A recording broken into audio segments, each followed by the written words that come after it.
This is good. This is good. It's a good thing we started a little bit earlier, man. Exactly. Yeah.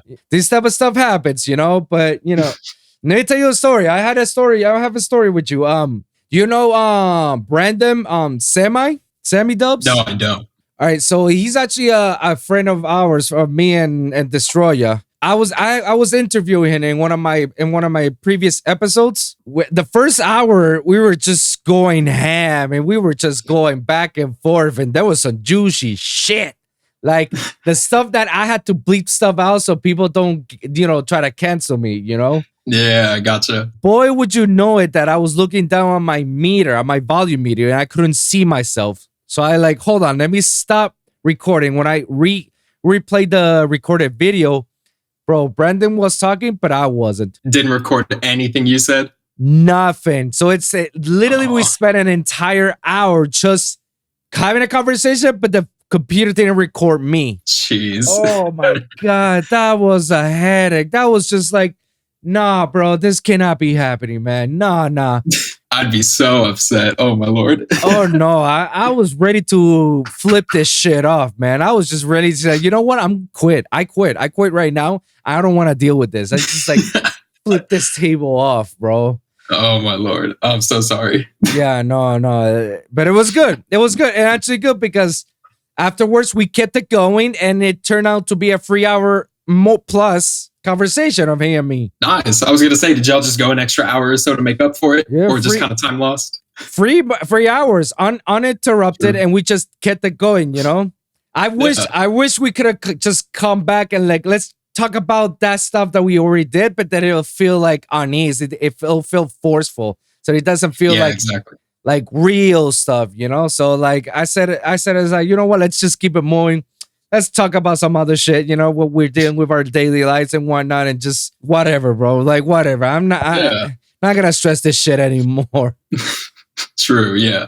No, it was bad, man. So how you doing, man? How are you? I'm doing amazing. Did you say how old am I? Did you ask how old I was? No, I say how you doing. But sure, you can tell me how old you are. Sure. Yeah, I'm 23, but I'm doing amazing. Yeah. All right. That's good, man. That's good. So one of the things I actually wanted to ask you is that, give me a little bit of introduction about yourself, Yeah, sure. So my name is Justin Weaver. The main project that I work on right now is Jexol, Jexol. Jexol. Yes, sir. I've been producing for about 6 years, but genuinely, I haven't taken anything super serious until about this past year, maybe 1.5 years or so. I don't know. I've always been musically inclined. I learned guitar when I was young. I learned how to play drums and stuff like that. But when I discovered EDM and that I could do everything myself, I just kind of fell in love, Yeah, absolutely. That's the love. That's where it all starts. I think that's one of the reasons a lot of people who are into bands or play with groups decide to do the solo project by just going EDM because I can do it on my own. I don't have to wait for anybody. True. And I don't need instruments or anything. I have everything saved on a hard drive. It's so convenient. Yeah. One of the things I learned of having stuff saved in the hard drives is always have triple copies of the same project. Yeah, I have a big external SSD that I back everything up to. I'm so paranoid about that. Oh, bro. I've been dealing with shit my whole life with that, man. I have backups of the backups of the backups. And once I have those backups, I also have it backed up in the cloud. Yeah, that's smart though. No, that's how paranoid I am because let me tell you, there was a time in which I traveled to Colorado for a tour. And I was in the airport waiting for my friend. And I was just there killing time, just making music. All of a sudden, the fucking Ableton just stopped, and then my whole laptop stopped. So it's just it went blank. And I was like, what the hell? I thought I had full power. So and I was charging. It was already plugged up. So there was no reason. So I spent the entire weekend without using my MacBook. And then when I came back home, I went to the repair shop and told he's like, oh yeah, your hard drive failed. Oh no. Yo, hard drive fell. What? Jesus. Did you have everything backed up at the time, though? At the time, some, not all. Because I used to be... No, go. Oh, I was going to say, I used to be super bad about that, not backing things up, not saving projects multiple times, like you said, until it started happening to me. So I lost amazing projects that I know would have been nice, but I didn't know if the same happened. Yes or no. It saved me to a point, but I forgot to save the rest. So like, and the rest I was just so involved. I was already in the zone that when I backed it up in the cloud and I reopened it, it didn't got that part. So I was like, fuck, I can't just like return back to my old feeling, just like do the magic thing again. I can just half-ass it, but that's as far as it can go. I was just about to cry at that moment as well. I was just like not having it. Like, no fucking way. I can't believe like this shit just happened. And that's why I'm like, dude, just back everything up, save everything, and have it in the cloud. Splice is my best friend. Splice is my best friend, man. Love Splice, yeah. Yeah, no, bro. Does Splice let you back up your projects and stuff or what? Everything. Oh, I didn't know this. I've been using like Dropbox, Google Drive, etc., but I didn't know Splice did too. No, bro. Like since the early days when Splice started it, like that was their whole spiel. Basically, that was basically their whole ride or die. They didn't start to whatever they are right now, which is like, you know, plugins and samples for everybody. Like, no, their thing started with uploading your entire session up in Splice, and then you can just like download it again whenever, how many times you want to, and it's always backed up by versions. So every time you save a project, it gives you a new version. That's nice. I didn't know Splice did that. Yeah, so if the latest version you didn't like it and you want to come back, you can just look at the Splice history, look for version 20 out of 30, and it'll re-upload from that point on, and you can go ahead and take it back. That's really cool too, because I also work on multiple computers. So I feel like that's super easy to download or upload something, go to the other computer, download it, etc. That's another thing. That's another thing. Why? Because I typically work with Ableton here in my home and then in my workplace. So like when I'm bored at my workplace, I just start breaking Ableton and just go to my projects and just save it in Splice and then come back home and finish it up. That's basically what I do. And it works wonders doing that, you know? You just have to make sure that you save everything, like everything. And you make sure that when you come back to your other computer, you have the exact same VSTs, plugins, samples, and everything. Because there are times in which, this is like probably the come, there are times in which when you save something, there are times that the sample that you save on your previous computer, you may not have it on this one, and they'll give you like an error and say, hey, you're missing a sample. And you're like, fuck. It's like, all right, whatever. I know this sample. When I open it the next time, it'll be there. Yeah, true.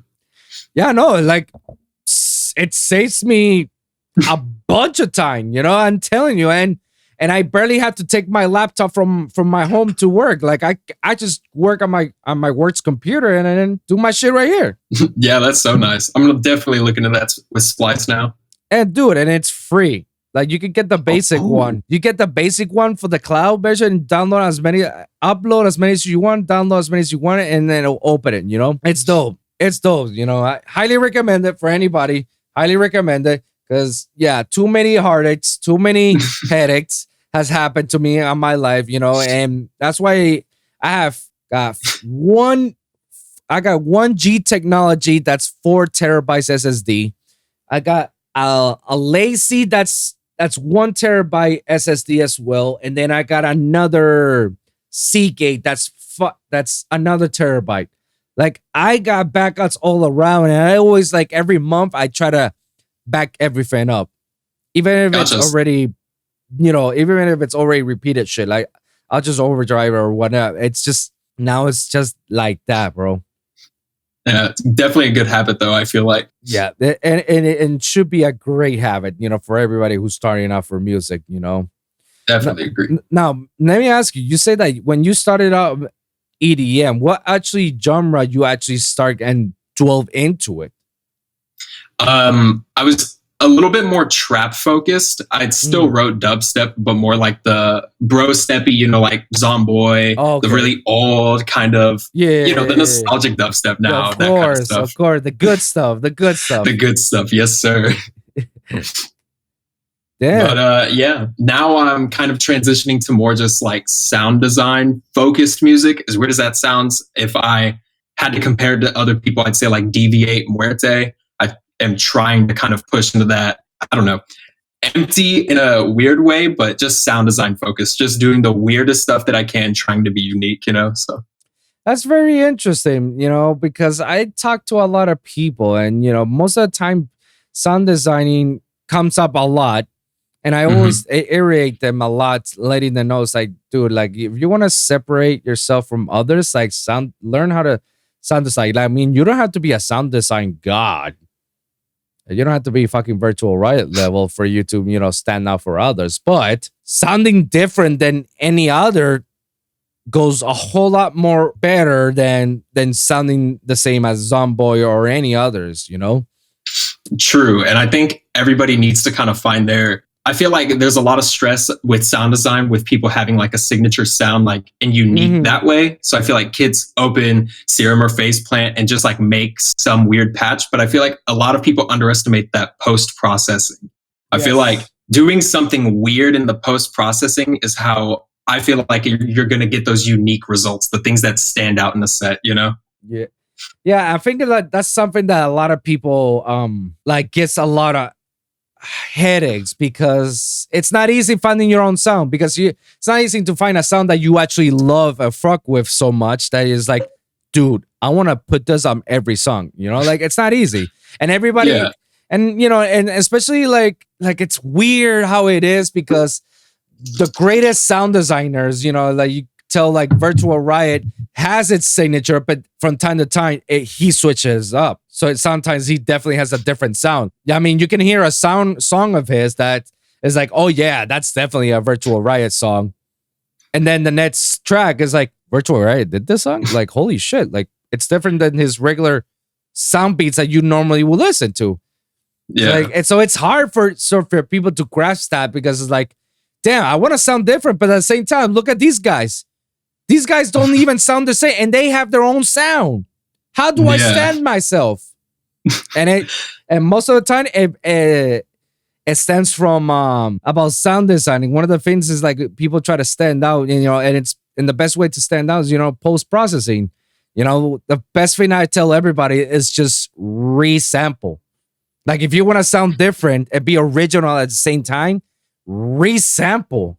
And it's like the most cost-effective thing to do, because how many people have spent money on buying plugins like like Serum, Faceplant, Vital, or Massive, or whatever you try to make out songs. You can actually do it for free, quote unquote, by just resampling samples. Like I can give you a song of mine that I released not too long ago, and the majority of the song, all I did was just took one sound for one sample from the Molstead sample pack, and I resample it, and I made the entire drop. That's what I do for literally every song. That's the way. That's how it's supposed to go, man. That's like the best way. And in fact, if you care so much about Serum, it's like, all right, dude, just create something gnarly, I guess, in Serum. Don't go too crazy, and then just resample that sound. It makes your sound cohesive. Makes it sound like one, like it's unique, Yeah. And like with my kind of style of music that I'm writing, I write in Ableton, which has all those different warping modes. And just doing something like stretching a sample by a small amount, taking it from like 150 to 160, creates these really cool artifacts depending on the warp mode. Like it's literally 20 different versions from one small change. Oh, that's a very cool trick that they taught me. And the whole warping, like you can either stretch it out, or my favorite one was like if you actually crushed it, by going that fast. Dude, that's my favorite one, because most of the time you really do you think that by just going faster, it'll create like a yucky sound, like that. It won't sound right. But 9 times out of 10, when you do that, you unintentionally created like a glitch sound or something crazy that you were like, whoa, hey, whoa, where did this come from? Oh my God, it sounds even better than the original. True. My go-to is putting random bass samples at 999.99 BPM on that clip and pitching it octaves up and down. I don't know what it does. I throw them in every song. That's wild. I only did that once, and it's fun. That's wild to hear that. That I thought that not many people do that. Yeah, I love doing it. And cool thing is that you take a sine wave and like distort it in some way, and then you do that 999 BPM, say like an octave down, and then you put a race rack on it, and you get these crazy gnarly textures that are so disharmonious in a sense, but so good. I don't know. Dude, I love it. I love it when I have the entire, the sample, and I could just duplicate it. And once I duplicate it, I consolidate it so I can have like one long bar, and then I just modulate the octaves. I just create like a certain pattern. So it go instead of go whoa, it goes whoa, wow, whoa, wow, whoa, wow, whoa, whoa, whoa, whoa, whoa. And I just like, and it's just that's it. That's all I do. And then I just go more crazy shit at that. Like, wow, you gave me an idea because I haven't done that in a long time, and I want to do that again. Time to open up the voice memos on the phone. Seriously, do you do that a lot? All the time, yes, sir. Yo, tell me all about it, man. So what do you do? So you just like come open up the voice memo, be like blah, blah, blah, blah, and then just like dump it on Ableton? Pretty much. I'm a little weird with it where for like the first 15 seconds, I'll say, okay, so like here's the idea for the song and like a really quick summary so that, if maybe I don't like the idea that I come up with later, because then, like you said, I'll hum stuff and be like, ba, ba, ba, ba, ba, or whatever. Yeah. But I always try to give myself something at the beginning, like make a song that is, quarter note rhythms with this pattern, blah, blah, blah, blah, blah. And I have so many, and they're so cringy to listen back to. But yeah, I'll just throw it into Ableton and like just try my best pretty much. Dude, that's what, it's funny you say that because most of the time you get to have those wild ideas. It's funny how the human brain works. You get these wild ideas when you're not thinking most of the time. In the weirdest places. In the weirdest places. Like that's why they make the running joke about like, oh, your base ideas comes from the bathroom. Yeah. Or the shower. Or the shower all the time. Yeah. So it's like, oh, I need to install a recorder in the shower so I won't forget it. Just to have an iPad in the shower with Ableton set up. We're like record like whoa wow wow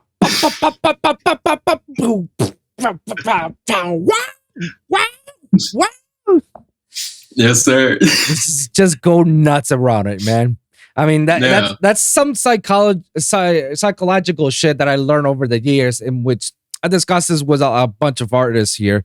The reasons why that shit happens is, how this is how I look at my brain, or any human brain. I feel like every human brain is like a big hard drive. It's like a big computer hard drive in which it can only store a certain amount of time and then delete a couple of things to a certain amount of time, right? So most of the time you're always learning something new every day. Every day you're doing something new and you're learning something new, and your brain itself is reading it and recording it. So it's like an SSD, read and write, read and write, read and write. That's it. That's what it does. And then when you get stuck, those writer's block, you get stuck and you're like, fuck, I can't think about it. It's because most of the time when you get those moments, it's that your brain is like full up and you need to free some space. So how do you free your space? All right, do stuff that you normally don't have to think about doing it. It just comes natural. Like for example, you learn how to drive a car. You got your license, you practice it, and then you do it on an everyday basis, right? You learn how to drive a car. But that was like for a period of time. Once you finish learning how to drive a car, it just becomes automatically with you. You don't think that you're driving. You just know that, oh, to get to point A and point B, I just got pick up my car, drive over there, and that's it. Your brain is freeing its space because it's not thinking. It's your body's naturally reacting to a point like, okay, I know what to do with it. Same as brushing your teeth. You're not thinking that you're brushing the teeth. Like you're not doing something when you're brushing your teeth. No, you're just brushing your teeth. That's something automatically that you do every day. You wake up, you go to the bathroom, and you brush your teeth. It's automatically. You don't go to the bathroom and shower. You already know how to shower. You don't have to think how to shower. You just shampoo and soap. That's when the ideas start to come in. That's when fresh new ideas start to come in because you're no longer thinking about stuff. Your body's just reacting of doing automatically stuff that lets your brain itself be like, okay, let me welcome more information. What is there? And that's where, our little wow sessions in the bathroom comes around. Yeah, that's super interesting, actually. I've never really thought of it that way, but I really like that. Because I've always, I don't know, for writer's block with me personally, I just have to jump into the DAW and put something down, save it, and walk away. Like, I guess, but it kind of relates, I feel like, just emptying one of those ideas out real quick and kind of freeing up that room in a sense, That's kind of cool. Yeah. I mean, everybody's different, how they process some of this stuff, But yeah, I always ask like, do you believe in what writer's block? And if so, what do you do with it? Yeah. And most of the time, I just tell people, it's like, if I get writer's block, I just don't do anything. There's multiple ways to solve it. A lot of people don't believe it or not. There's a lot of producers that I've interviewed here. They say they don't believe it. They say that it's just a lazy excuse of saying that what you're doing is not the idea that you intended to do. Yeah, I agree with that in a sense. But I've also had those times where it stretches on so long. So I'd consider that for sure a writer's block at that point. You know what I mean? Yeah, and I'm with you on that part. Like I tell you, there's no right or wrong answer when it comes to writer's block. Everybody has their own vision of writer's block, and people have pushed me back with it. So it's like, that's fine. That's your interpretation of writer's block. I have my own. Everybody else is different. And normally I'll just tell people like, all right, just stop what you're doing and do something that makes you happy. Do something that you enjoy yourself. For instance, I like playing competitively Yu-Gi-Oh. Oh, nice. Yeah. So I just go to my local card shop and play Yu-Gi-Oh with a couple of homies, and that's my thing. And I don't think about making music. I just, play my game and that's it. Ride a bike, go to the beach, spend time with your family, or in my case with my fiance. Like do stuff, activities that are outside of your normal zone. Yeah. Before you know it, the shit is gonna come back. And when it hits you hard, you'll be like, oh, I can't wait to come back to I can't wait till I get to the session. I know how to fix this. I know how to do this. Oh, I know the new idea that I want to come out. All right, let's go. And before you know it, open up the session, you go, and then everything just like makes sense. There you go. True, yeah. And I would definitely say, like, whenever I have those moments too, when I finally have that idea, it helps me so much if I write for a small amount of time and then just stop for like, say 30 minutes and get up and just walk around. Because then while I'm doing something, say like making lunch or make a coffee or something like that, I have all these other ideas in my head, like for a B section or something like that. So that when I sit back down, same thing, spitting out all those ideas. That's actually another effective way of doing things, And it's something that I've done back in the past, in which I basically I put myself on a rigid schedule in a way. Let's say, because a lot of people have daily jobs. A lot of people have their, whatever bullshit they have to deal every day. Not everybody has the luxury to make music every day like other musicians. And that's fine. There are ways to do this. One of the ways I do this, because I work on a 9 to 5, I have no problems with my job. I love my job, because it gives me liberty to do these type of stuff. After I work, because I get out at 5 o'clock, and 5 o'clock, 4 o'clock is rush hour. It's traffic. You don't want to deal with that. Especially in Miami, yeah. Yeah, no, especially in Miami, it's horrible, Oh, yeah, no, taking the 95 is, fuck that. I hate dealing traffic, bro. I hate dealing with traffic, and I hate dealing with the people. But same here. So for me to avoid that, because let's say like I'll be like at least an hour on traffic. By the time I get home, it'll be 6:30-ish. And then, I gotta cook or do other shit and whatnot. It's late, So what I did, I clock out at 5 and I start working on my projects. At work. At work, at my office, at work. And it doesn't have to be at work. Apply this to anywhere that you can feel like you have an hour or two to kill time, you know? And that's what I did. Every day I killed time like for an hour or two every day. And then once I'm done, by the time it was getting close to 7 p.m., it's like, ooh, okay, let me shut this shit down. I don't look at it until the next day. And I just go to my car, no traffic, be there home like in 20 minutes instead of an hour. And I just do my thing and then just go to sleep. That's fair. I really like that idea too of not touching it until the next day. I have very bad habits around that. And it's not in anybody's fault about it, you know, but it's certain discipline. That's the word. True. Sometimes we had to be a little bit more disciplined and committed that if we really want this, we need to be disciplined enough that we want this to be a everyday basis, you know? And, True. And that's why I tell people is like, dude, just dedicate an hour or two of your time every day. Just 1 or 2. If you want to do 3 or 4, that's up to you. I don't recommend it because that takes a lot. 1 or 2. And I can guarantee you in those first hour or 2, you're always on a fresh idea, on a fresh stuff. And that you're already on your mode. And once you stop after the 1 or 2, you'll feel satisfied. Satisfied to the fact that I accomplished at least something. I did something different today. Yeah. I did it. I made it. And then the next day you make another goal and do the same thing. It's like, today I managed to fix this. Today I managed to write this. Today I did this and that. And make that schedule every day from Monday through Friday. Just 2 hours. Don't overdo it.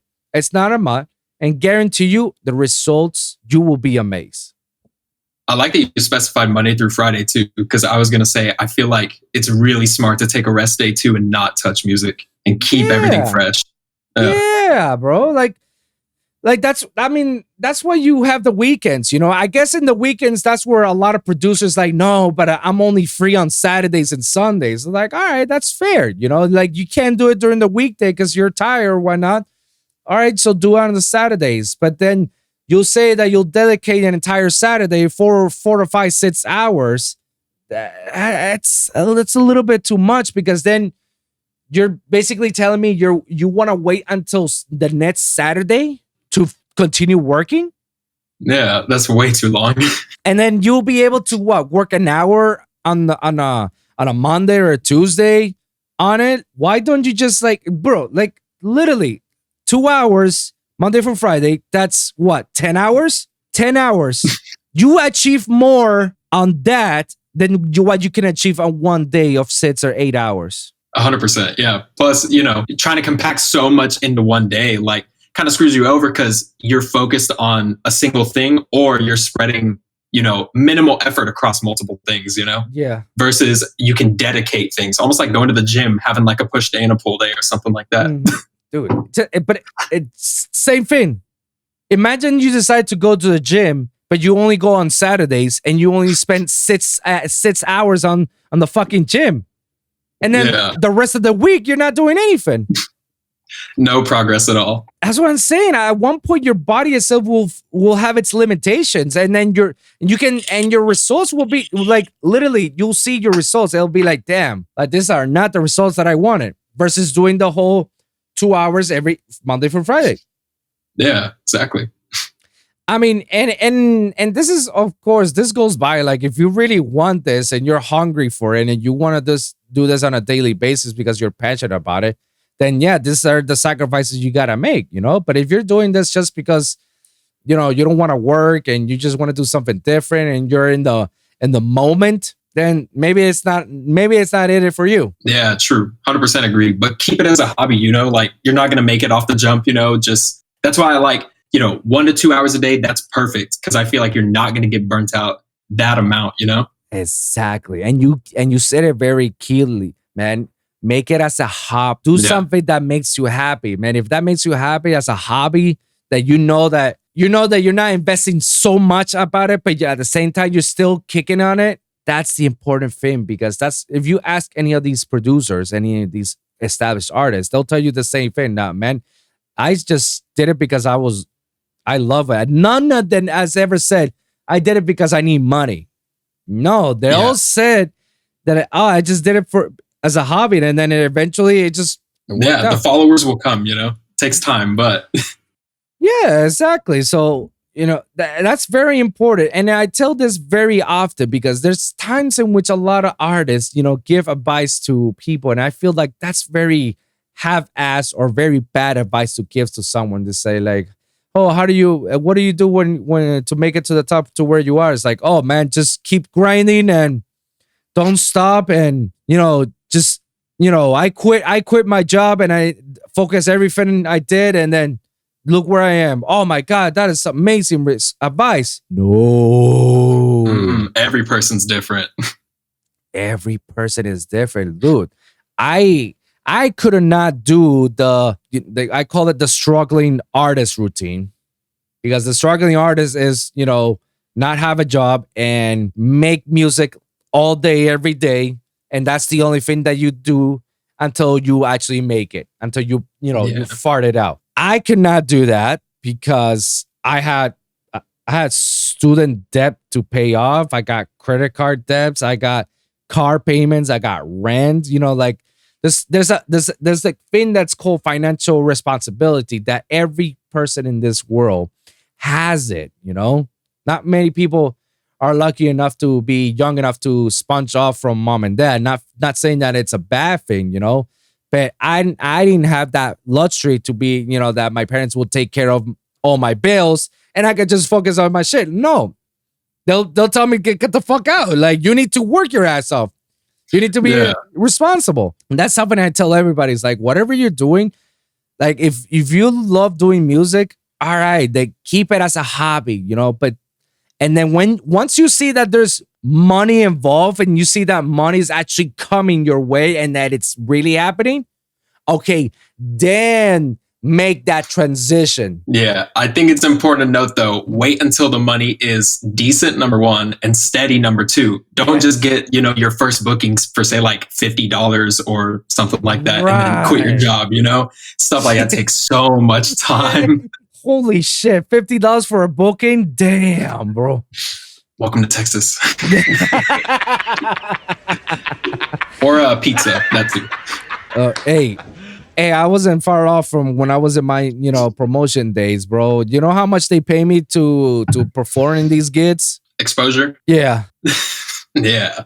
Yeah, exposure. Free. Yeah. I feel like, I was going to say, as weird as it sounds, like, at least for me personally, I don't mind playing shows for free, It would be nice to have even some gas money or something. But, at the end of the day, I'm just having fun. I just want to play out my tunes, have a good time. Now, I don't mind doing that. I mean, that was the only way of doing things. But as I grew up, I learned that, if people really want this, like, I will tell people, stay away from the promotion game, because most of the time the promoters, to you, you're just another number. You're just a number, statistic to them, is somebody that I can benefit, for free, cost effective, that all they have to do is just promote the show and they'll bring the people and it earns me money and, they get their exposure. They get their, their 5 seconds of fame, I tend to tell people it's like, don't promote. Honestly, don't promote and just focus on music, because I've been I was a promoter for like at least 2-3 years. I spent over at least 500 hours of street promo. While you were producing or at a separate time? Jesus. 500 hours. Festivals like Life in Color, Ultra, Sunset Music Festival, EDC, any of the local South Florida shows for any big artists that coming over, Club Space, Club Heart Nightclub, and Club Cinema at the time. Ooh, I've done at least that amount. And as I was looking back, I say, fuck me. Those 500 hours of doing shit for free, I could have used it of me making my own songs and learning my own craft. You know what I mean? But if you had to go back, would you do it the same way again, or would you not promote? Like, did you have any benefit from doing that? I'm not gonna lie that I got some benefits out of it by being a promoter. Will I come back and do it again? No. I will actually, like, if I come back, or if I say, if I travel back in time and see myself at the moment when he decides like I'm gonna be a promoter for so and so, I would have just gone on to to him and say, hey, you're gonna spend $500 hours of yourself with these guys. They're gonna book you like a few shows. And you're gonna be spending lots of gas and money on it. You'll be on a credit card debt. Use those 500 hours to yourself making music, learning how to sound design, learning how to song structure, learning how to mix and master, learn how to this and that, learn how to market. Yes. That's very important. Yeah. Learn how to market yourself. Learn all the things that attracts people to listen to your music. Learn how to do that. And I guarantee you'll be better off than being a promoter. That's fair. So while I don't have that many regrets on being a promoter, because thanks to being a promoter, I was able to see the industry on a certain perspective. However, I do have those regrets that I was like, damn, like I did spend like 500 hours, like I could have used that time to do this or do that. Or maybe, this is me talking. Maybe I could have been a little bit more far off into the game than where I am right now, Yeah. And what is it they say? It's like 1,000 or 10,000 hours at something makes you an expert, Yeah. I don't know if you've heard that. Yeah. I heard the term, like if you work on something, you practice on something every day, makes you like an expert on certain things. So you do like imagine if you do like 500 hours of sound designing at this point, you better have like 5 fucking albums. For real. Yes. Or sample packs or something, start getting that brand out. Yeah, exactly. But hey, I this is something that I tell people, part of my story of my, my whole shindig of how things go. But I want to hear like your side of the story of how, things are in your end, especially in Texas, because every other state and every country is different. But yeah, I'm interested to hearing your story. Regarding like promotion or what specifically? I guess? No, in promotion and how the industry has been treating you. In all honesty, the industry has not been treating me amazingly, as bad as that is. Yeah. There's only a few promoters or like main promoters I'm in Dallas, so in that area. And even San Antonio, Houston, Austin, there's really not too many different promoters you could reach out to. They all kind of lead back to the same company. But basically, like with my personal experience, one of my friends, his name is Aljamar. He goes by Anubis. He played a set in like downtown Fort Worth. He was like, hey, you want to come up with me, for like the last 30 or something like that. So we ended up doing a back-to-back, which was fun. And I got introduced to a lot of people, including some promoters. But then like for a while, they only wanted to book me if I did another back-to-back with him. Does that make sense? Yeah. So it was very associated like that. It was hard for me to kind of branch out and, be an individual, push myself, my own music, etc. And to this day, have not played a full solo set. But I got my first bigger show, if you will. I don't know if you know these names, but Yax and Sisto were opening for them, which is super nice. Good time slot and everything. So I'm hoping this kind of opens the door a bit more now that there's more people watching. Right. Damn, bro. So we'll see. We'll see, man. Good luck with that. Absolutely, man. I appreciate it. I can relate to that, when it comes to, promoters shoving you into doing back-to-backs. And the reason why they do that is because it's easier for them to make your promise. It's like, yeah, I promise you I'm going to put you on a set. They fulfilled your promise. And it's easier for them to kill 2 birds with 1 stone. I was going to say that. Plus, like, whoever the 2 artists are, if it was, say, me and you doing a back-to-back, like, you bring your audience and I bring. So it's technically, quote unquote, double the people or whatever. Yeah, exactly. Even though, we're both doing this. It's not exactly how it works. Yeah, exactly. But that's how, some of these promoters see it, and, unfortunately for them, when I'm doing back-to-backs, I'm not bringing anybody because shit, like I said, like I moved here in Miami. I have nobody here, and anybody who's into EDM, they outgrew it. So I'm the only one who got stuck with EDM. So I didn't have anybody that can invite from my age to say like, hey, come over to the show and whatnot. So sucks for them, basically, because all I just gotta do is just hop in on someone else's set and just like do a back to back, and that's it. Yeah, and I relate really, really well to that because I'm originally from Austin. I went to college out in a random place called College Station, and then right after college moved to Dallas. Mm-hmm. And I knew 0 people up here who were in the actual scene. I had a few friends who liked the music, but nothing crazy. So I'm super grateful for people like Gibby Destroya. Yeah. You know, he's introduced me to a ton of people, giving me a ton of opportunities. So we're getting there, you know, slowly but surely. Shout out to him, man. Absolutely. Shout out to him. He is an amazing dude. For real. Oh, absolutely, man. A real G, man. I had the privilege to talk to him earlier, like a few months ago, you know, but it was very good, you know. Yeah. But I totally get it, and it's very hard. Like you said, it's hard to stand out and brand yourself as as I'm this instead of being associated with. Yeah, I'm only this when I'm with him, and that's it. Yeah, because that was the same thing, you know. It's like I will want to open my own set, but like the first 3-4 shows that I had, it was all back to backs. Yeah. So and I feel like I was gonna say I feel like it's gonna be that way for me. I'm a little bit okay with it, I guess, but I'm sure you understand kind of the I'm a solo project. But and eventually you have to say that. Eventually you have to speak on it and say like, hey, I don't mind doing these, and as long as he's good, I'm good. We can do it. But eventually I want my own project.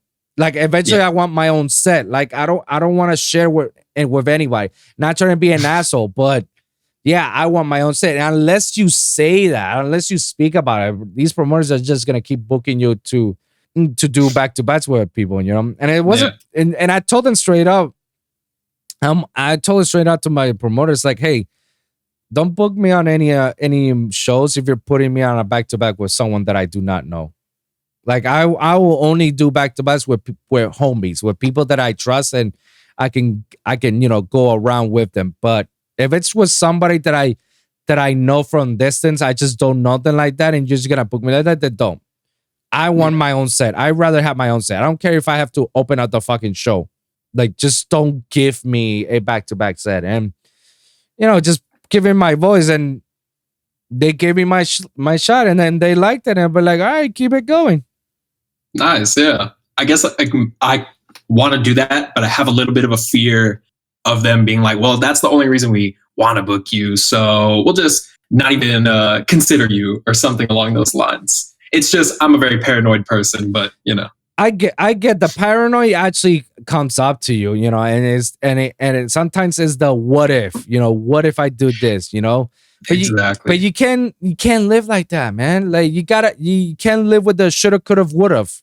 You gotta go and drop some cojones and let them know, like, hey, I'm just like that, like, and if you guys don't want to book me unless it's with someone else, then all right, then I appreciate it. Then thank you for I was just gonna say that's definitely a big thing I'm learning is that a little bit of selfishness and a little bit of arrogance helps, as weird as it sounds. Because like you need to push yourself. Yeah, because if not, you'll be a doormat for these guys. Yeah, you'll just be another name in the scene, Yeah, and if you're not, making some moves either, that's another thing. You gotta demonstrate like, oh, dude, like I'm making moves. Like I got so and so listening to my music and they're playing my music. I'm making collabs. I'm making songs. Like I think I deserve a slot. I deserve a slot. Oh, yes, sir. It's a little hard though. I get it. Hey, you think Dallas is bad, man? Come over to Miami, man. I was gonna say, yeah. There's so many more people over there, I feel like. But I don't know. Dallas is a little crazy too, because it's a very big area, like the Dallas-Fort Worth Metroplex. Yeah. I just talk about it from base of experience. I just go say like, this is how it is, man. This is how it is. Yeah, no, I appreciate it. And maybe they took me very seriously because because the promoters was almost the same age as me. Every other kid is under early 20s, mid 20s. You know, I was already close to my 30s, and I was almost at the same age as the promoter. So I guess at that point I can like tell him straight out, it's like, yo, man, like I get it. You want me to put me on shows, and I'll continue to do my thing, but give me a good fucking show. You know, give me a show. In fact, it got to the point, you know, that I got very close to the head of the promoter that became his not right hand, his left hand man. Fair. So if his right hand is not working, I'm his left man. And I got very, very close and personal to it. And I got to tell him, it was like, yo, bro, like, put me on this show. Like, put me on this show. And then if you can't put me on this show, then put me on the next one. That's with this, you know? But you have to speak up. You have to demonstrate. Look at the progress I'm making. That goes without saying. Show them progress. Because I'll be telling that, yo, I did a collab with, you know, Big and Slim. Adventure Club is playing my tracks. If I didn't tell them, it's like, I'm being legit. Like, give me a slot. If I didn't tell them some of the stuff, probably they would have not, you know, put me to all the slots that I wanted, you know? Yeah, for sure. So definitely have a little backup when you're gonna go and transition and say like, hey, I want my own slot, you know. Now, when it comes to you actually, you know, making music, how long does it usually take you to like complete an entire track or to finish a project? It really depends, like when I write it. Sometimes, you know, I'll finish a whole song from start to finish in a day. Other times, you know, it takes me a month. Other times, you know, I just have whips that never get finished. You know, it's very random. I'd say on average, probably a week or two. Week or two. And how often you actually release those? I am very bad at that. I put everything in the vault. I keep everything private until I'll send a few submissions here and there, but for the most part, you know, I kind of just hold on to everything. That's interesting. Like when you say you throw a few submissions, like you actually send it to blogs or labels? What do you mean blocks? Blogs? You know, like blogs. I'm sorry. Yeah. No, for the most part, I stick to labels. I've been thinking about blogs, though. I've heard that's a good way to kind of get everything out there a little bit too. That's actually like, if you're doing submissions, that's like one of the best ways to do it, because that's how you get much more of a bigger exposure. I've heard that. Yeah, I definitely need to look into that more. Find some good ones. My two singles were released at dubstep.net. Mm-hmm. And that got me like a hell of a followers. Nice. So it's like, yeah, it's definitely worth it. I've released multiple tracks at the early days for Drop Central and Hybrid Trap. Oh, yeah. Yeah, so like I definitely have multiple releases. I've worked with them previously in the past. I did all their vocal packs. Every vocal pack that they've ever released, it's done by me. Oh, really? That's super cool. Yeah. I know they're from Texas. I just never asked them like which part of Texas. So it was like, but it's cool to know that, you know, that you're around from that area. Yeah.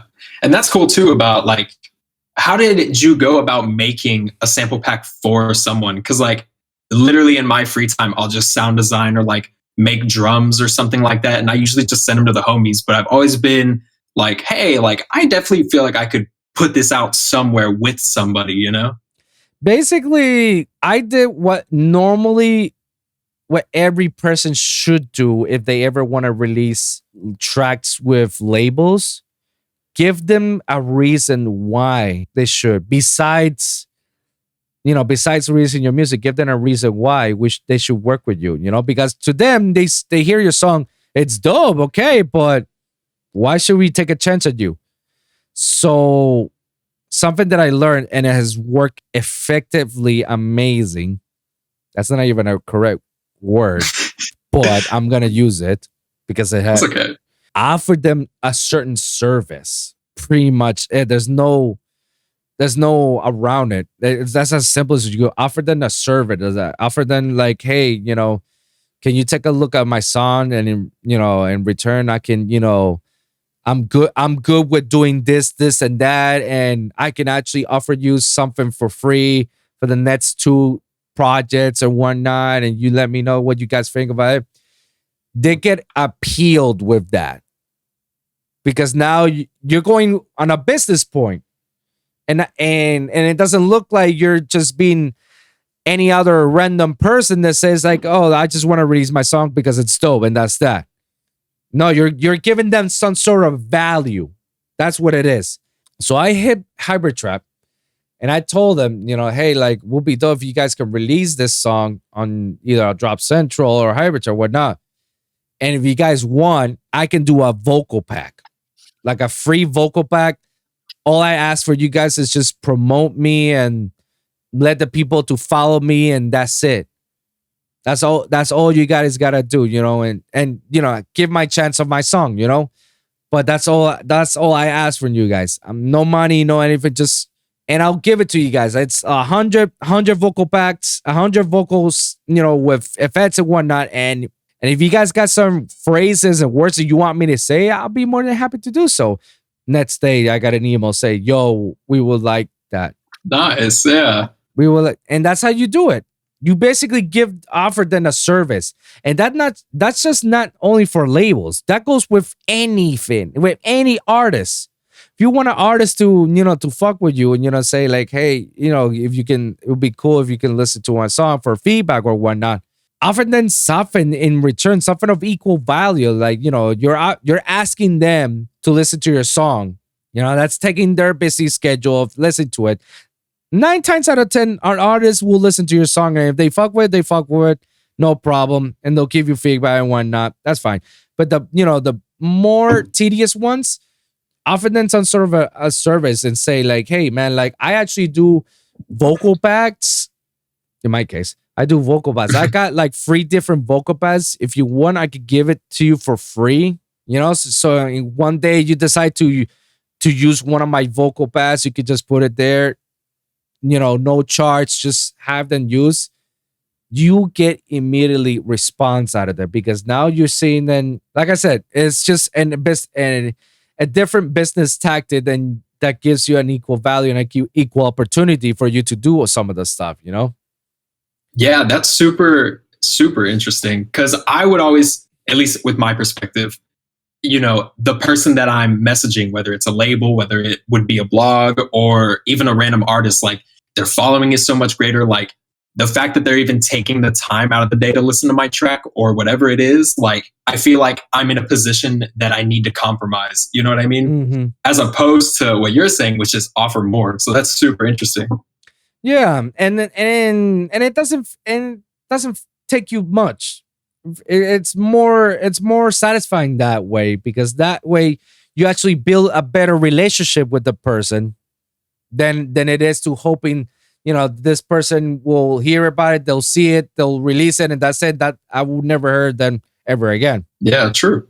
Yeah. So let me ask you, normally when you send demos to these submissions, how often do you get respond back? Very rarely, but on occasion I will. But I've had very bad luck with releasing stuff pretty much through anybody else. Like the very, very first track I ever tried to release, they accepted it, held it for 6 months, and then they were like, actually, never mind, we changed our mind. Oh, and then God. I sent that one to another label, and they said, oh, we love it. We just want you to add an extra melody or something to the first 12 seconds, really catch someone's eye. And I was like, okay, perfect. So I did that, sent it back, never heard back from them. But that song is out now, came out last year, I think. So over the bridge. But yes, to answer your question, occasionally, but I don't have the best luck.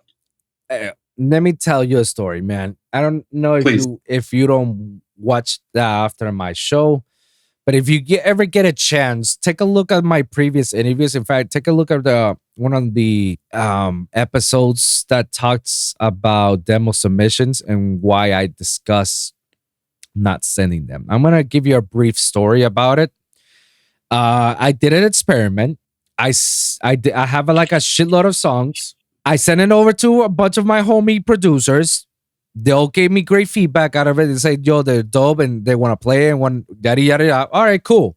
That's basically as far as my gratification that I needed. The fact that some of my producers that they're established, they liked it, they fuck with it. All right, cool. Then let's do it. Let's go. I'm gonna send it to this label. I'm gonna send it to this label. I'm gonna send it to this one and this one.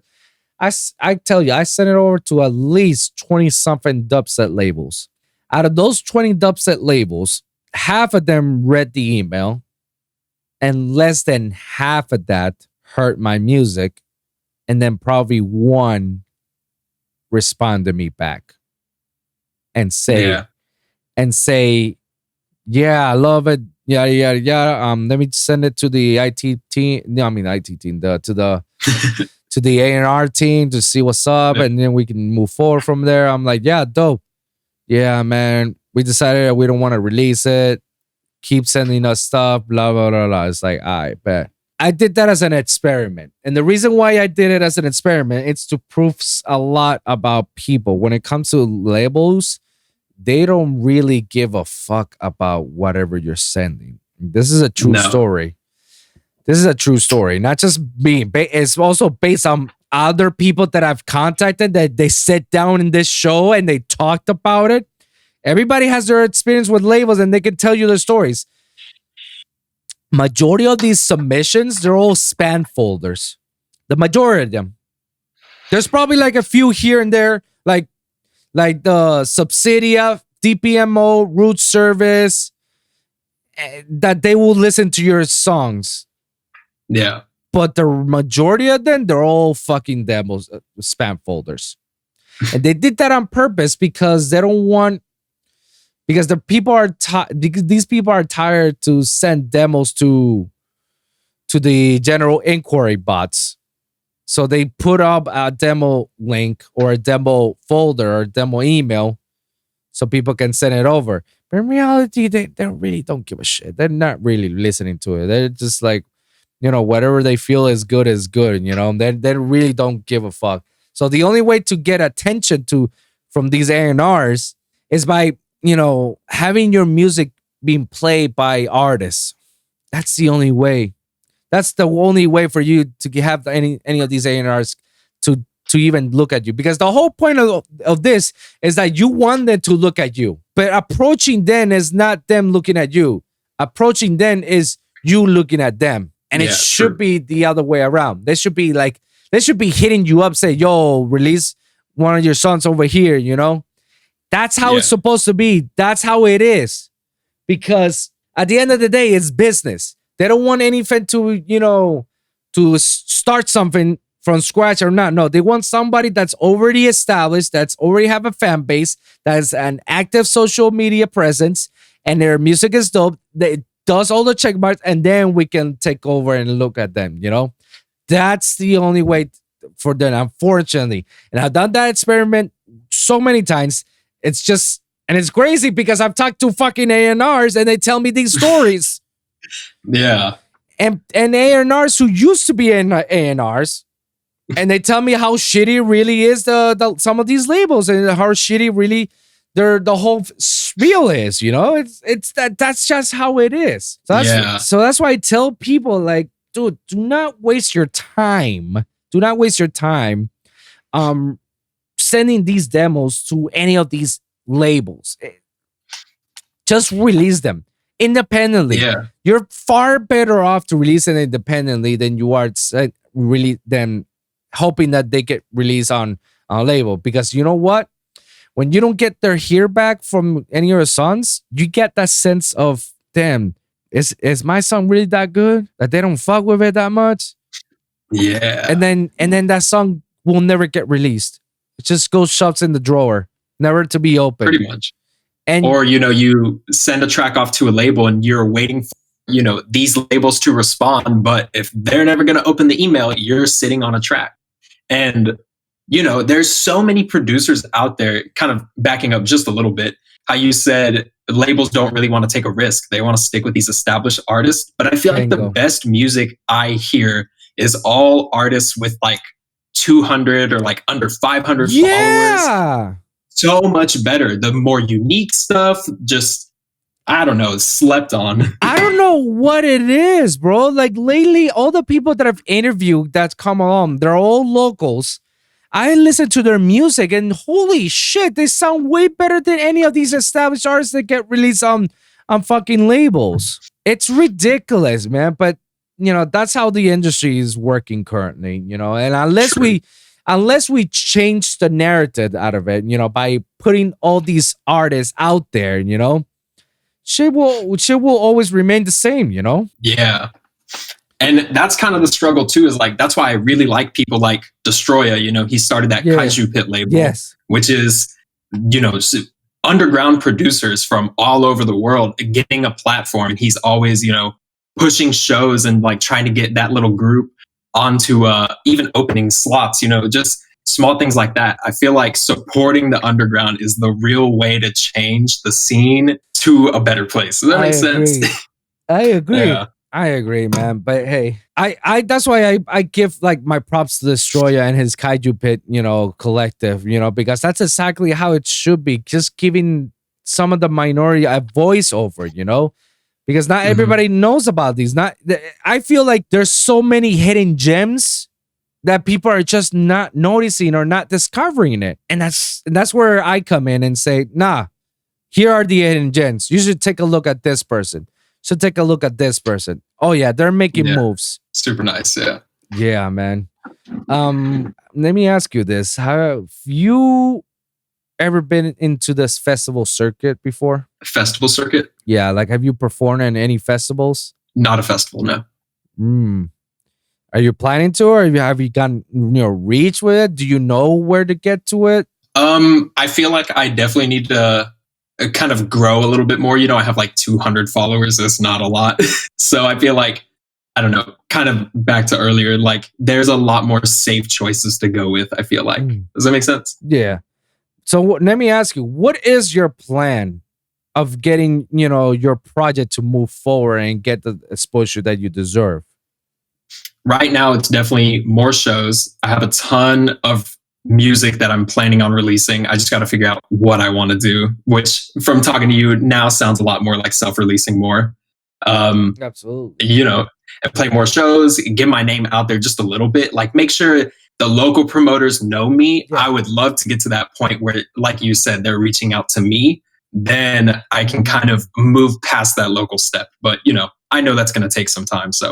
But I already broke my end of the year goal, which is next week, and that's playing at the venue that my friend Aljamar and I got booked at. So I'm making moves. There you go. We're getting there. So yes, when it comes to your marketing, like what are your tactics? How do you approach the marketing of your music and your persona? Yeah, so I definitely lack a lot on that part, to be completely honest. I was always a believer that the music would speak for itself, but unfortunately, after meeting people in the scene, I have now realized that is not true. Yeah. You got to be active on all socials, even if you're saying absolutely dumb things. You just have to be consistent with it, and I am not. I feel you with that because I still practice that every day. I do not like social media at all. I feel that I hate it. Yeah, I feel social media is the devil's butt crack. True. I always feel so forced on any social media. Yes. I feel very fake and forced upon it if I do or act something on social media. And when I do it, I just feel like shit. I feel like, man, this is not me, man. This is like, and it's coming from someone like me that I maybe it's because I feel the old man syndrome, in which I feel like I'm too old for this shit. Yeah. But because I feel silly. I actually feel silly. I feel like I don't know, like hey, yo, what's up, guys? You better make sure to click on the link down below and give a like. That's just what's up. Like, I feel like an idiot when I do that. Yeah, it's not your normal self, It's literally a persona, and I can't do that personally. Yeah, and I'm the same way. I mean, maybe that's one of the reasons I'm struggling with my podcast and getting my podcast out there more than my music. It's music, getting my music out there is much more easier to market versus my podcast is just, a very niche audience that's hard to get, you know? That's fair, yeah. But still, that's not gonna stop me for not doing what I love doing, you know? And I just try to find ways how to market myself, you know, because I rather have someone pay for my marketing. Yeah. Like I will pay you if you market my show than me doing stupid silly shit on fucking social media just to see like, oh yeah, I'm active, or you know, I'm here and whatnot. It's like, and the thing that I dislike too is, say you're active on Instagram and Twitter, but nothing else. Well, you're missing a ton of the market. And so my friends have been pushing TikTok a lot because a lot of following comes from TikTok. There's a whole EDM scene over there. And I cannot, for the life of me, come up with an idea I'm comfortable with. I cannot. Dude, my friend told me the same thing. Go to TikTok, upload some of your clips on TikTok, man. Yeah. I'm like, all right, bet. I tried it. It's dope. I got fucking my clips averaging from 50 to 100 to 500 views per clip, but I didn't see any results on my Facebook page. I mean, on Facebook page, on my YouTube channel. All I got was from TikTok. That's it. I didn't get it all from my YouTube channel, and that's what I care the most, is my YouTube channel, to grow from there. And it's not easy, but that's where I want all the views. I did it. It's dope. You definitely get a lot of attraction. The problem with me on that is that it takes a lot of my time to do that. Like, true. You have to literally dedicate an entire day just to do that, man.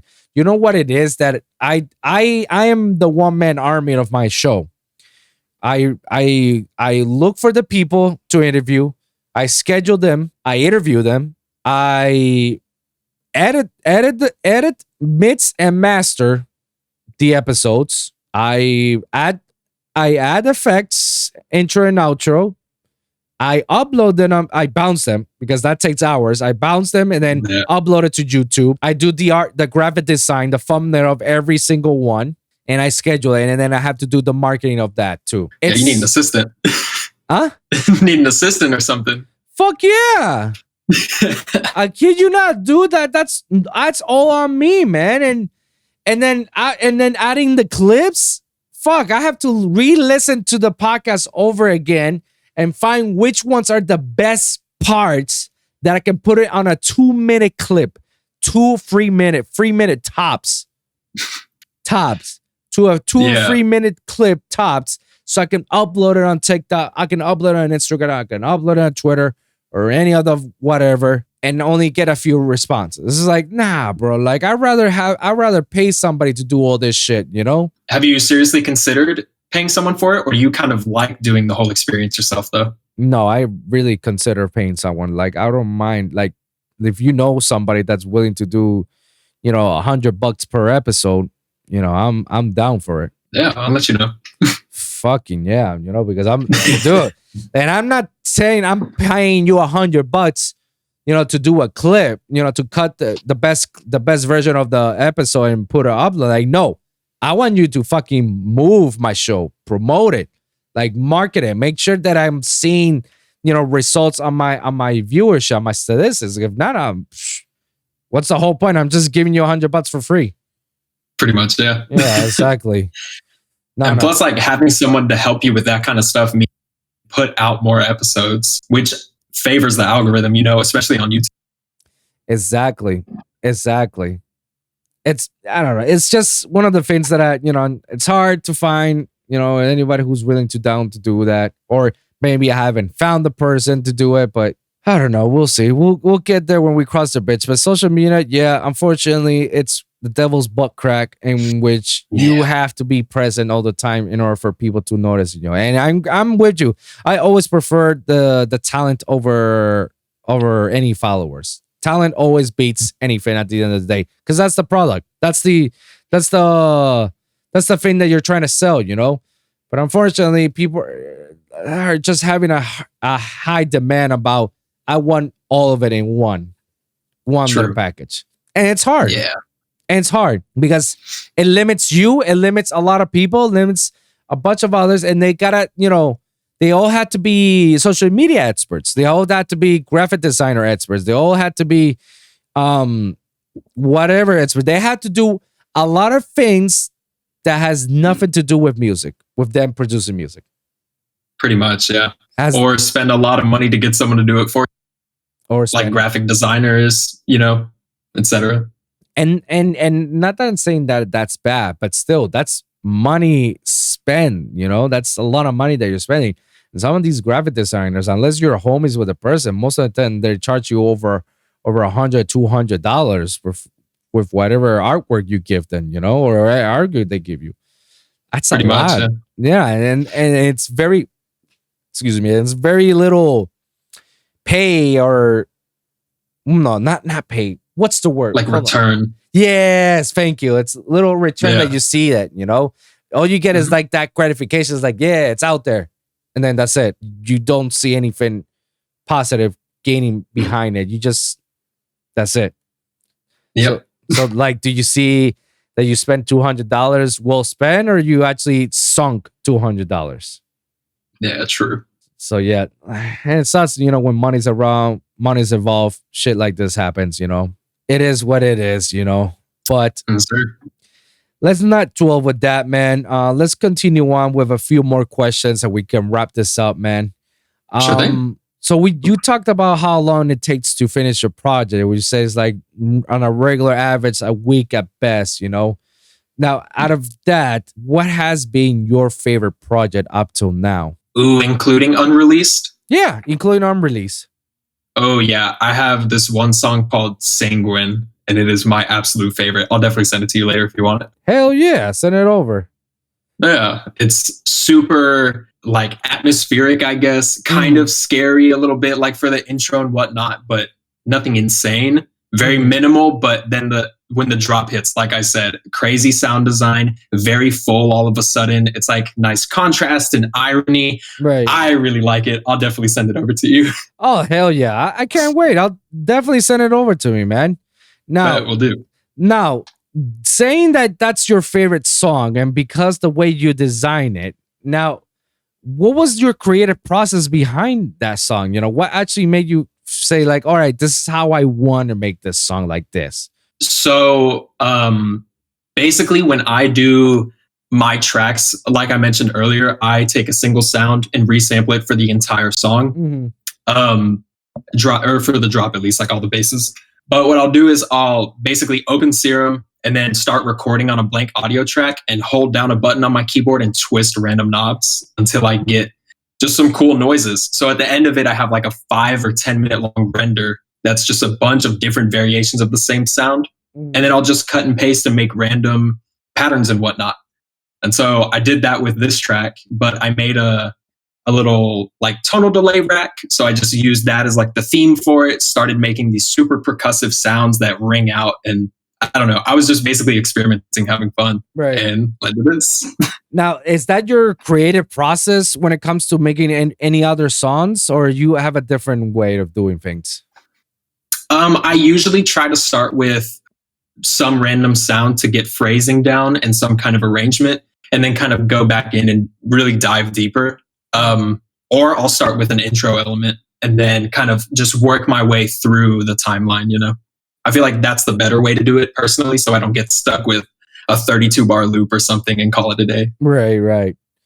Now, have you already worked with collabs before, or not yet? Collaborations? Yeah. Yes, I have one with a guy named Cause from San Antonio. I have one, possibly two, with Destroya. Yeah. And yeah. I don't know if you've heard that one. That's a really good one. And then my boy Aljamar Anubis, I have a third one with him. So two of those are done. One of them's still in the works, so nothing too crazy. And what's your creative process behind that? Like, how do you go about when it comes to do collaborations? Like, do you start something and you send them over to, or they have something and you work on something? Like, what's the whole spiel of all that? Yeah, it really depends. What I usually do is go through, I have a folder on SoundCloud that just has a bunch of different clips that are like, say, a minute or 2 minutes long. And then I'll send that over to whoever. I'll have them listen to it. If they want one of those, I send it out. If not, we'll just make something fresh. But there are also times when, I'm talking with someone and I know that I don't have anything right now that would fit their style. So I will write something that I think fits that style. Right. Something that I know they could really easily, flow off of and connect with. Okay. And let me ask you that, are you willing to try other genres other than dubstep, or you rather stick with this one and that's it? Honestly, yeah, I've experimented with other genres a little bit. I haven't released a track that wasn't dubstep, but basically, I don't know, as long as I can do just some weird, crazy sound design, like I'm happy. So I have like a ton of drum and bass tunes that are just sitting on the hard drive, stuff like that. Yeah. You got DMB? I am not the best at DMB, but I do have it. Send it over. Damn. So one of the things I actually wanted to tell you earlier in our conversation was, talking about sound designing, which I'm very happy to hear that, we both have that same mindset of sound designing. And there's a lot of things that you and me have a mindset, and that's pretty cool because that means you're heading in the right direction, man. But I do want to ask you, and I'm pretty sure this is very redundant of me asking you, but I definitely want to hear it because this is something I ask everybody in the show. When it comes to sound design, do you believe it's a luxury or a necessity? Necessity, 100%.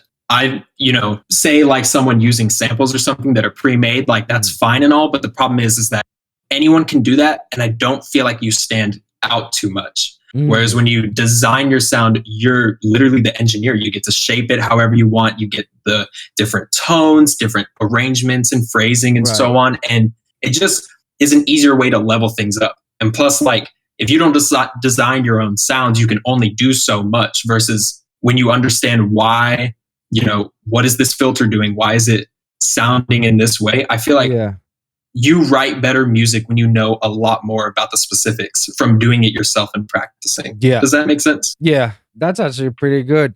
And I actually do say a lot about sound designing that I feel it is a necessity for any producer. It doesn't matter because I have homies that are house producers, and even them, they sound design, and they don't have to. Well, they don't really have to. Their house, like their shit is very simple. Adds that little spice, That's adds then that little spice, and that's why they're blowing up. That's why their shit is blowing up and getting picked up by certain labels and certain artists, because of that little spice. Makes it unique, makes it difference. Now, there's other house people that I know that says that, nah, I just slap a couple samples, it sounds good, and that's it. I'm like, I want to say something to them to say like, that's not being very creative. But it's funny because some of these house people, they actually, they just slap a song or a preset and call it a day, and they get played by, certain house artists. And you're like, wow, is that easy? Just slap something and they're already releasing like, wow, okay, cool. Yeah. No, for sure. If it follows the formula though, like, that's what a lot of people want. But I feel like we need to break the formulas like that. I don't try to follow any formula, It's an old model that my school from here in Miami, it's called SAE, Institute of Technology. There's probably one near you. I don't know. What is Tennessee near you guys? It's a little far away. It's not too far though. Okay. Yeah, there's one right there in Tennessee. It's a school of audio engineering, but basically it has like a lot of programs with, with music production and other shit. It's shit that goes with the industry. One of their models was don't follow the trend, become the trend. Exactly. And I followed that very wholeheartedly because like that's exactly how you break shit out. That's how you do it, Yeah. And like I said, I'll send you those tunes later, but you'll see like there's a lot of empty space in the new tracks that I'm writing. And I really like it. It's not too empty, where people would be standing still, but then I'll send it to a friend and they'll be like, well, I would fill the empty space. And everyone says that. And I have this weird conflict where I'm like, I want to keep it that way and break the mold a little bit because I still think it's enjoyable as it is. Does that kind of make sense? Yeah. No, there's definitely tracks that I've heard before that do have like a little empty space and they sound dope. The empty space is dope. I think I think those songs that I fuck with a lot, if they do have a little empty space, it just gives me a sense of like, oh, wait a minute. Oh, fuck.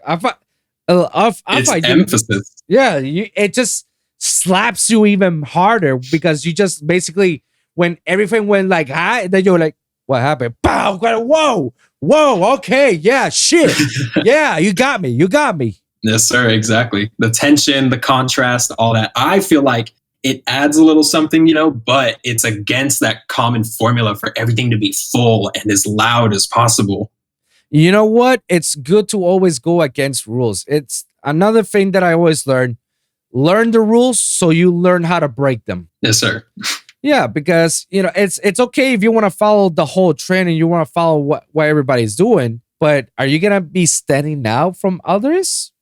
Yeah. That's why you should always, it's okay to break the rules a little bit. Like, God, how many dubstep songs have we heard before that, we thought that it was all trap, and all of a sudden from hardcore heavy rhythm dubstep, all of a sudden it becomes a trap, or vice versa, or even double time it. Yeah. Just go boom, boom, boom, boom, or even just go listen to a very chill melodic dubstep drop with heavy sauce and then builds it up to something hard and heavy and nasty. Mm-hmm. That's breaking the mold. That's breaking the trend. That's making you something unique. Because you're not doing something that what everybody does is like everybody can do a melodic drop. But if you do a melodic song, a melodic drop, and then you have just one build up to a tear out section, like people will just go, like what? It's always good to break some of these rules, bro. Completely agree. But you just have to learn how to break them, because there's the difference. There's a huge difference between breaking the rules because you don't know them and breaking the rules because you know how they operate. Completely agree. Two different things, man. Because one of them, you know how to move things around. The other one, you're just going by emotions just because. But I guarantee you, one of them will always prevail. And it's the one that you know how to break them. It's just how it is, man. Sure. Let me ask you, why is it that you actually chose to name yourself Jexol or fuck? Jexol. Jexol. Yes, sir. So long time ago, like maybe 10 years ago, I played World of Warcraft. I don't know if you've heard it. I'm sure you've heard of it, but of course, I was part of that era. Yeah. Fair. So they had this race called Worgans, which are like werewolf humans, pretty much. Right. And so that was the character I played. His name was Jexol, Jexol, exactly like it. And that's when like I met a big group of friends online, and so like I don't know, basically like I would come home from school or something, get on the computer, and then log in with these dudes, and that's how everyone knew me. So then when I went to go like do anything else with them, say like go play games somewhere else on some other platform, like that was my name. So it just kind of stuck as a nickname for me everywhere. Does that kind of make sense? Yeah. Yeah. And does your music reflect on that, persona? I don't know, not exactly. I would definitely say it used to. I used to have like a logo with like a wolf head and stuff like that.